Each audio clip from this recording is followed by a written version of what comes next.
Hello teachers and student, welcome to our YouTube channel AS exam. आज हम कक्षा 4 English की बुक में लेसन 2 देख रहे हैं, द मून। तो इस लेसन में क्या है, द मून है यानी चंद्रमा है, और एक बच्ची है जो मून को देखकर अपनी माँ से उसमें जो क्या क्या विशेषताएं हैं, मून कैसा दिखता है, ये सारी बातें बता रही है। तो इंग्लिश में उसको किस प्रकार वर्णन किया है ये हम समझेंगे, साथ ही साथ इसका हिंदी अनुवाद भी देखते हुए चलेंगे। तो आप वीडियो को पूरा ज़रूर देखें और अपने लेसन 1 और लेसन 2 और लेसन 3 को लाइक करें और कमेंट भी ज़रूर करें कि आपको ये वीडियो कैसे लग रहे हैं। इसी के आधार पर मैं अगले वीडियो बनाऊंगा और साथ ही साथ प्लेलिस्ट की लिंक भी आपको इसी वीडियो के डिस्क्रिप्शन में मिल जाएगी। तो यहाँ पर oh look at the moon, इसका मतलब होता है ओ चंद्रमा की ओर देखो। She is shining up there, वह ऊपर चमक रहा है। Oh mother, she looks like a lamp in the air. ओ माँ, वह हवा में दिए के समान लगता है। अब सेकंड आ गया paragraph. Last week she was smaller and shaped like a bow, यानी पिछले सप्ताह वह छोटा और आकार में धनुष की तरह था। यानी आकार में वह धनुष यानी जो तीरबान वाला धनुष है उसकी तरह था। But now she is grow bigger and is round like an ओ।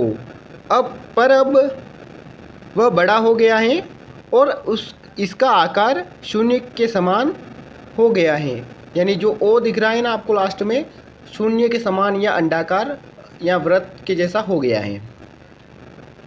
अगले पेज पर चलें तो इसमें जो एक्सरसाइज है, तो इसमें जो लिसन एंड रिपीट में जो शब्द दे रखे हैं, जो वर्ड दे रखे हैं, जैसे मून, बून, नून और सुन, तो ये राइमिंग वर्ड्स हैं और आपके जो एग्ज़ाम है उसमें पूछे जाते हैं कि एयर का राइमिंग वर्ड क्या, एयर का राइमिंग वर्ड लिखो।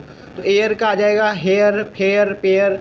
इसी प्रकार पेयर का पूछे तो पेयर का आ जाएगा fair, hair, air.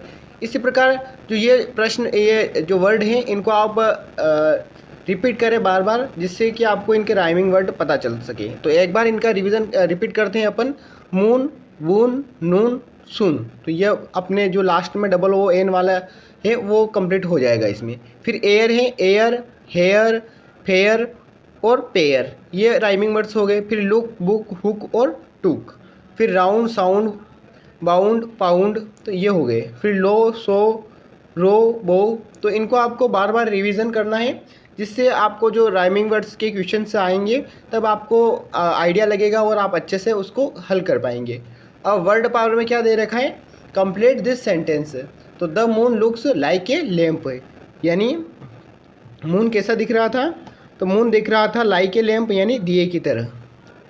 The moon look like a bow, यानी चांद दिखता है, कैसा दिखता है, तो धनुष की तरह। द मून लुक्स लाइक अन, तो इसमें आ जाएगा ओ यानी जो शून्य के आकार की तरह दिखता है। अब राइट टी फॉर ट्रू, यानी टी का मतलब होता है ट्रू यानी सत्य। And F for false, false यानी गलत स्टेटमेंट, यानी सही और गलत को आपको पहचानना है कि कौन सा वाक्य सही है, कौन सा वाक्य गलत है। The stars do not shine at night, यानी रात जो अपने सितारे हैं या तारे हैं वो रात में नहीं चमकते हैं, तो ये गलत बात है, रात में चमकते हैं। तो यहाँ पर आ जाएगा एप यानी फॉल्स। अब सेकंड वाला है the moon sometimes looks like a bow, यानी चांद कभी कभी धनुष जैसा दिखता है, तो इसमें आ जाएगा ट्रू यानी सही बात है, धनुष जैसा दिखता है कभी कभी। थर्ड है the moon looks like a lamp in the air, यानी चांद हवा में एक दीपक की तरह दिखाई देता है। तो अभी अपनों ने पार्ट में पढ़ा है दिखाई देता है, तो इसमें आ जाएगा ट्रू। अब है the moon is always round like an O, यानी चांद हमेशा जो शून्य के आकार का गोल होता है। तो अभी हमने पढ़ा है कि कभी कभी वह धनुष के आकार का भी होता है, तो पूरे टाइम वो एक जैसा ही थोड़ी रहेगा, तो इसमें आ जाएगा फॉल्स यानी गलत बात है। कुछ दिन होते हैं जिसमें चांद पूरा दिखाई देता है और कुछ एक दिन ऐसे होते हैं जिसमें चांद धनुष के जैसे दिखाई देता है, यानी उसका आकार घटता बढ़ता रहता है। तो आगे चलते हैं, आगे देखते हैं। और तो नेम ऑफ होली बुक्स, यानी जो पवित्र अपने बुक्स हैं, ग्रंथ हैं, उनके नाम यहाँ पर दे रखे हैं, तो आप इनको पढ़ें। The Gita, the Bible, the Ramayana, the Quran, the Guru Granth Sahib. तो जो भी हमारे जो पवित्र बुक हैं उनके नाम के आगे क्या लगता है? द, यानी द गीता, द रामायण, इस प्रकार से। अब है नेम ऑफ रिवर्स, यानी जो नदियों के नाम हैं उनके सामने भी द लगता है, जैसे the Ganga, the Yamuna, the Narmada, the Kaveri. अब नेम ऑफ माउंटेन रेंज, यानी जो पर्वत श्रृंखलाएँ हैं उनके नाम के आगे भी द लगता है, जैसे the Himalayas, the Vindhyachal, the Satpura. तो इस प्रकार से जो यूनिक चीज़ें हैं उनके सामने द लगता है। नेम ऑफ हिस्टोरिकल बिल्डिंग, यानी जो पुरानी स्थल हैं उन पे भी द लगता है, जैसे the Taj Mahal, the Qutub Minar, the Sanchi stupa, the red fort. अब आगे चलते हैं। Look at the picture and read the words, यानी पिक्चर को देखें, चित्र को देखें और इन वर्ड्स को पढ़ें। जैसे ये बादलों में से सूर्य निकल रहा है तो द सन। फिर ये अभी अपनों ने मून पढ़ा है, पाठ में देखा है द मून, तो ये द मून। फिर है द हिमालयाज, यानी जो अभी अपनों ने माउंटेन रेंज देखी, पर्वत श्रृंखलाएँ देखी, उसमें द हिमालयाज आया था, तो ये हिमालय पर्वत है अपना, इसे आप देख सकते हैं। द लगता है इसके सामने भी। और ये जो गंगा नदी में जो ये सारे लोग नहा रहे हैं, बच्चे, उनकी मम्मियाँ, तो ये गंगा नदी में नहा रहे हैं, तो यहाँ पर आप देख सकते हैं चित्र को भी, तो द गंगा। फिर द ताजमहल और फिर द कुतुब मीनार। तो इस प्रकार से आप इनको पढ़ें और समझें।